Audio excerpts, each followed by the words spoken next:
4 machines semi-automatiques entre 500 et 700 euros. Deux philosophies qui s'affrontent, le contrôle barista d'un côté et le confort assisté de l'autre. Question, est-ce qu'un porte-filtre en 58 mm change vraiment la donne? Est-ce que l'automatisation peut rivaliser avec le travail manuel? Bon, et puis surtout, laquelle va vous frustrer et laquelle va transformer votre rituel le matin? J'ai mesuré ce qui compte, TDS, temps d'extraction, température, le bruit. J'ai utilisé le même café, la même eau, le même protocole pour toutes les machines. Restez jusqu'à la fin, le gagnant peut changer selon votre profil. Bienvenue sur Café Lista, je m'appelle Colin, vous le savez, on est une petite chaîne et mon avis ici est 100% indépendant. Comme je vous l'ai dit, un protocole unique ici, j'ai utilisé un café fraîchement torréfié, un café de spécialité, une eau filtrée, je suis parti sur 18 grammes pour 40 grammes en sortie, puis tout a été mesuré. On va voir ça ensemble. Et si une de ces machines vous intéresse, si vous voulez vérifier le prix ou en savoir plus, je vous ai mis tous les liens dans la description, vous pouvez aller y jeter un œil. Un point clé quand même avant de commencer, parce que c'est une question qui revient souvent, donc je voudrais vraiment être clair là-dessus. Même avec de l'assistance, notamment cette machine, on reste ici sur des machines espresso. C'est-à-dire que même pour les plus automatiques, pour avoir de bons résultats, une balance et un chronomètre sont fortement recommandés.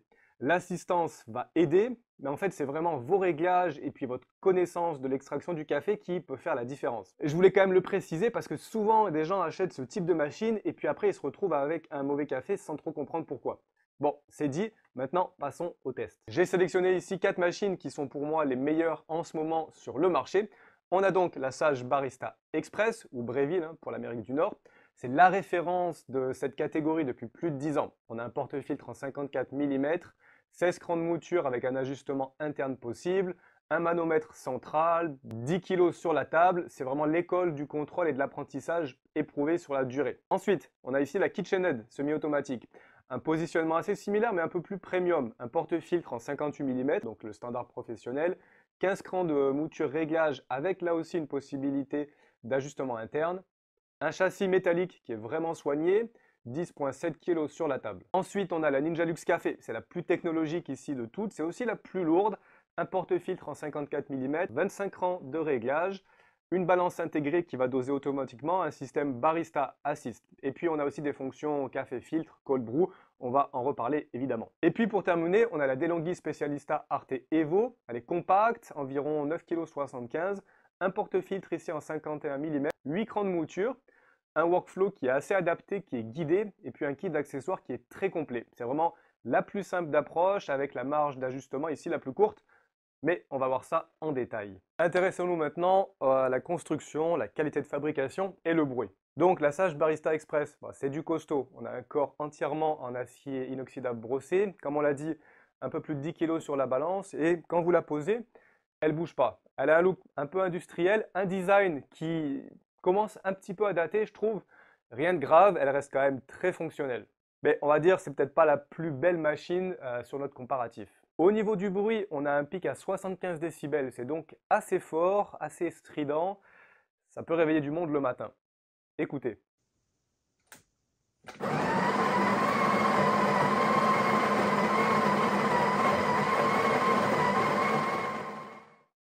Maintenant, si on s'intéresse à la KitchenAid, ici, on est sur quelque chose d'un peu plus premium, un peu plus qualitatif, on va dire. On a un corps métallique, là aussi, qui est vraiment de qualité, 10,7 kg, donc elle est assez lourde, elle ne bouge pas non plus. Elle est disponible en plusieurs coloris, donc là, on peut vraiment l'adapter aussi, par exemple, pour sa cuisine. C'est une machine qui est quand même pensée pour être aussi exposée, pas forcément cachée. La finition est impeccable. Seul petit point négatif, on a quelques petits composants en plastique interne, un peu comme la Sage aussi. La bague pour retenir le porte-filtre, des éléments du porte-filtre à l'intérieur. Mais globalement, c'est solide, c'est beau, c'est vraiment une belle machine. Pour le bruit, là, on a une belle surprise. On a un pic à 66 décibels. C'est assez étouffé, donc on a un son qui est vraiment maîtrisé.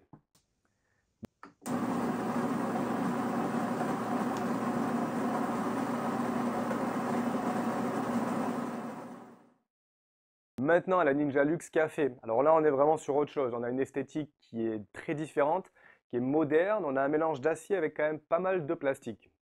Elle fait station de café. Elle pèse par contre bien plus lourd. Elle est autour de 17 kg. Elle intègre plus de systèmes. Donc c'est à savoir, on a aussi beaucoup d'électronique, ce qui peut poser peut-être question pour l'entretien. C'est aussi la machine de notre comparatif qui fait vraiment le plus de choses. Donc ça va avec son poids et avec sa taille. Pas mal d'accessoires en plastique, comme on l'a dit, et c'est aussi à rapporter avec son prix puisque c'est une ou la moins chère de notre comparatif. Là aussi, on a une très belle surprise pour le volume sonore. On a un pic autour des 65-66 décibels, c'est assez étouffé, comme la KitchenAid, c'est donc relativement silencieux le matin.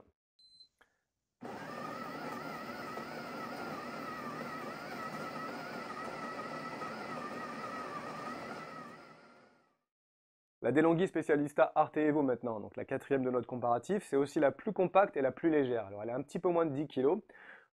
On a un corps en acier inoxydable avec là aussi pas mal de plastique. Le manomètre très bien placé au milieu et on sent qu'il y a eu vraiment un travail ici sur le design. Je pense que c'est une belle machine, elle fait vraiment une très bonne première impression. Alors elle est belle, oui, mais le côté inox brillant la rend extrêmement salissante, les traces de doigts et de café. Ça va demander quand même un nettoyage vraiment régulier. Pour le bruit, alors là on avoisine les 70-71 décibels, on est assez proche de la Sage. C'est pas super agréable, c'est assez strident.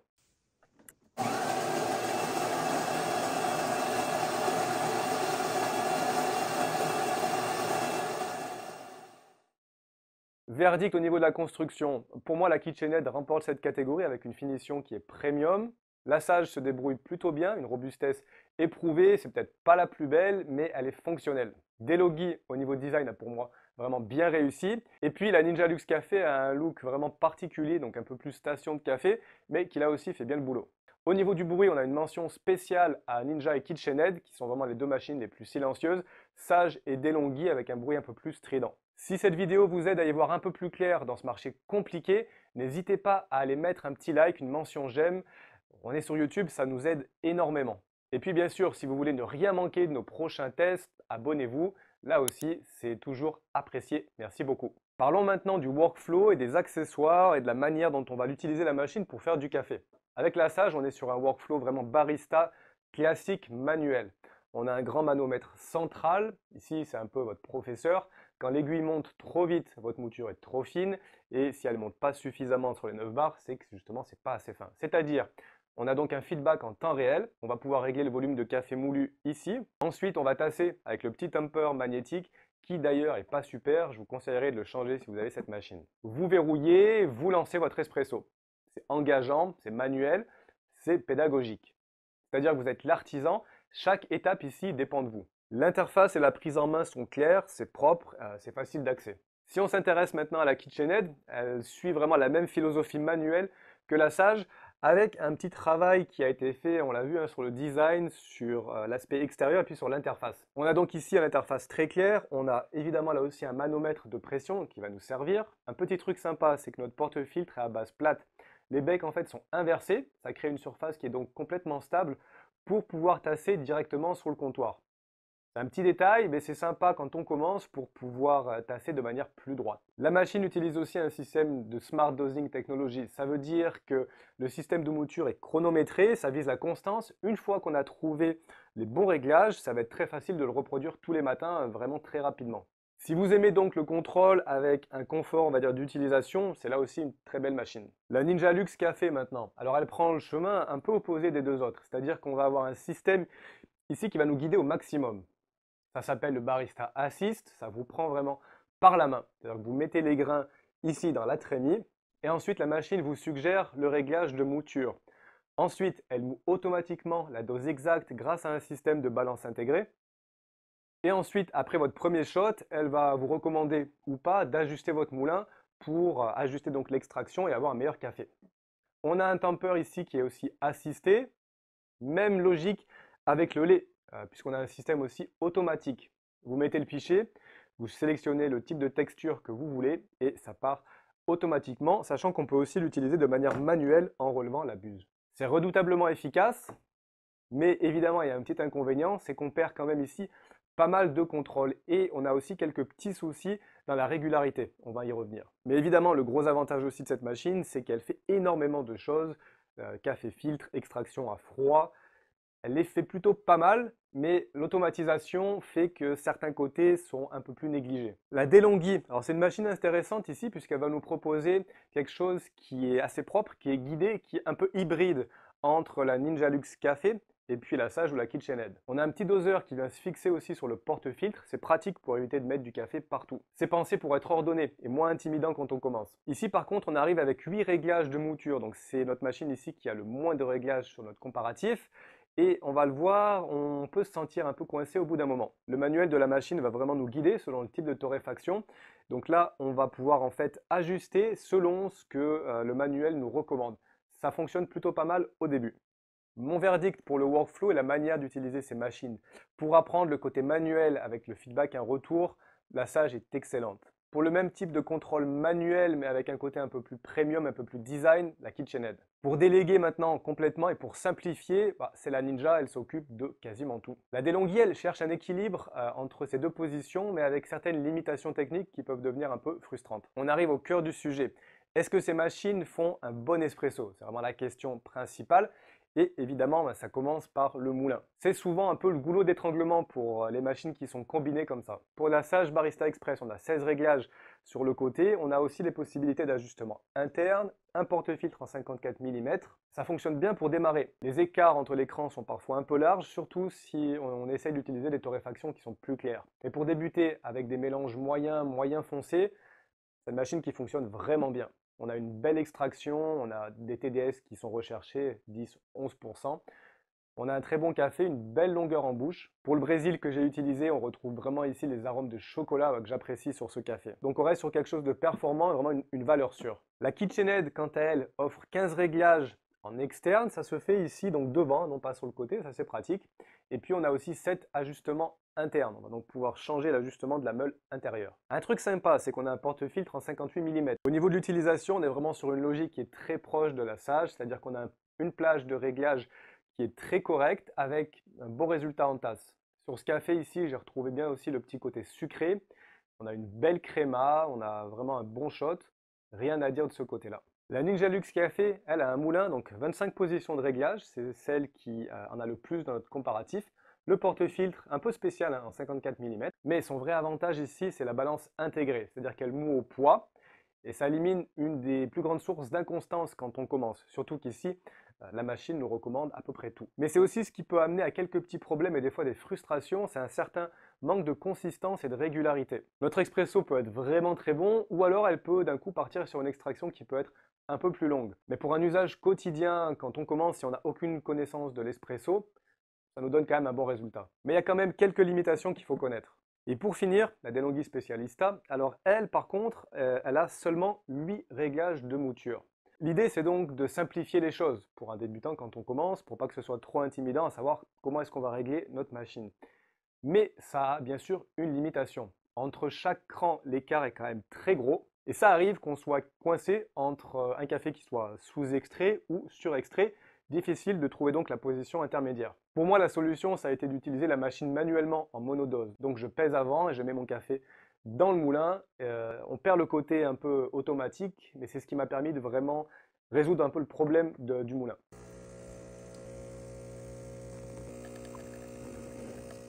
Donc au final, un espresso qui peut être pas trop mal avec des cafés qui sont pas difficiles à extraire, torréfaction moyenne, moyenne foncée. J'irai pas avec cette machine essayer des torréfactions trop claires, des cafés très aromatiques, j'éviterai. Et une machine idéale, je trouve, si vous ne changez pas de café trop souvent. Et si vous voulez maîtriser vos réglages et progresser tasse après tasse, je vous ai créé un guide gratuit sur l'extraction espresso.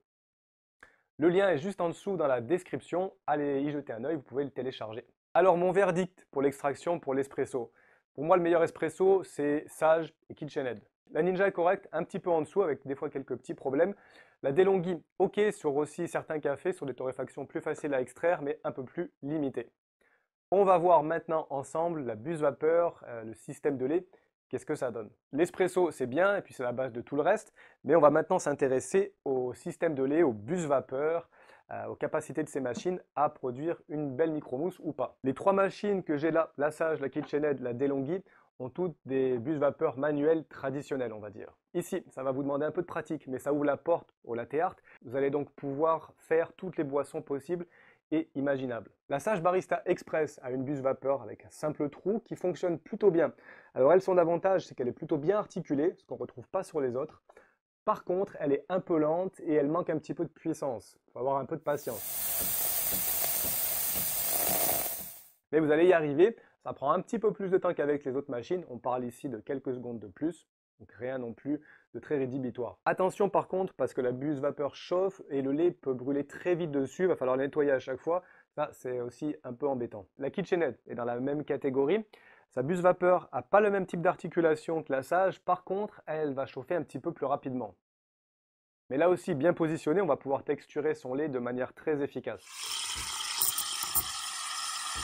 Si on s'intéresse à la DeLonghi maintenant, elle a vraiment une des buses vapeur les plus performantes. Alors elle est là aussi un peu moins articulée, donc c'est un petit peu plus difficile de positionner le pichet. Par contre, on va pouvoir créer un très beau vortex, elle est un peu plus rapide, la mousse se forme vraiment très bien. Donc très belle micro-mousse, on va pouvoir se faire d'excellents latte ou cappuccino.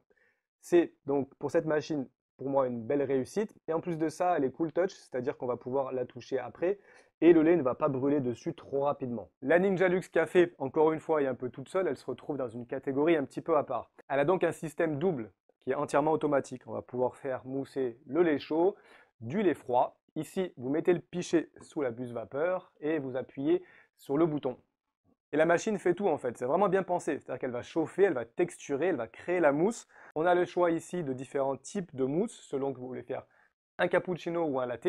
Et la mousse de lait que vous allez avoir, alors des fois manque un petit peu de finesse, mais pour un système automatique, il est vraiment très bon. Et vous pouvez aussi passer en mode manuel, comme on l'a dit, il suffit de relever la buse vapeur comme ça. Le système est pratique, mais ça ajoute un risque supplémentaire de dysfonctionnement. Donc pour quelqu'un qui veut un cappuccino parfait tous les matins sans apprendre la technique, ça reste imbattable. Le verdict au niveau du lait, alors pour la facilité absolue, c'est la Ninja évidemment.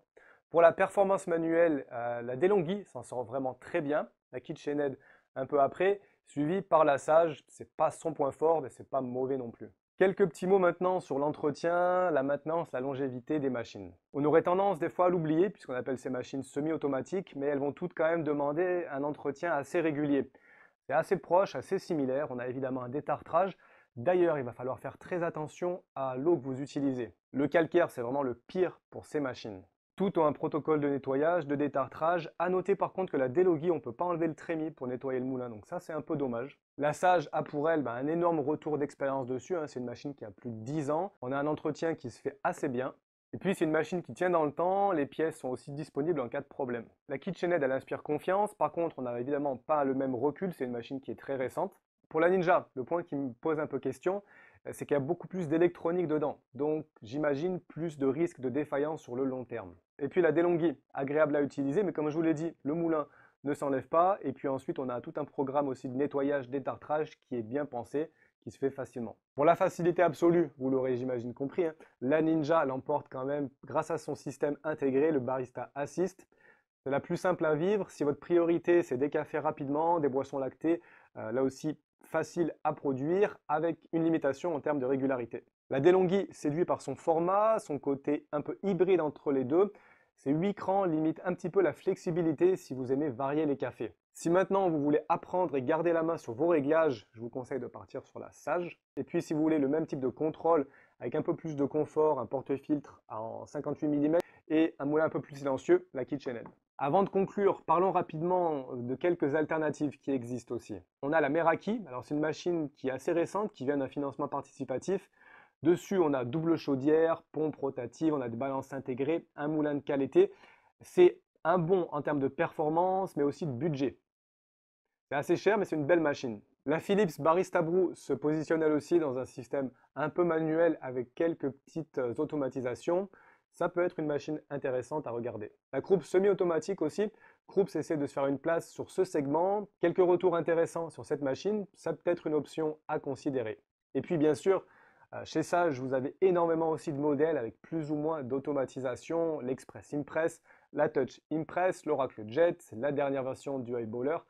Bref, je vous prépare d'ailleurs un grand comparatif des meilleures machines Sage. Abonnez-vous si vous ne voulez pas le rater. Alors, mon verdict final. Pour l'espresso pur, le match pour moi se joue entre la Sage et la KitchenAid. La Sage reste vraiment la valeur sûre pour commencer avec la Barista Express. Si vous n'avez pas trop de place dans votre cuisine et que vous changez rarement de café et que vous acceptez une marge d'ajustement qui est réduite, la DeLonghi pourrait être quand même intéressante. Et puis bien sûr, si vous cherchez le tout automatique, avec là aussi quelques limitations, la Ninja est très bien. Merci beaucoup d'avoir regardé la vidéo en entier si vous êtes toujours avec moi. J'espère que ce comparatif vous a aidé à y voir maintenant plus clair et à savoir quelle machine choisir. Et d'ailleurs, dites-moi en commentaire votre profil et la machine que vous choisiriez. Sage, KitchenAid, Ninja ou DeLonghi. Mais attendez, partez pas. Si vous avez aimé cette vidéo, je pense que celle qui va apparaître ici devrait vous plaire. Je vous conseille vraiment d'aller la regarder. Comme d'habitude, moi je vous souhaite une très bonne journée. Je vous dis à bientôt sur Café Lista. Ciao.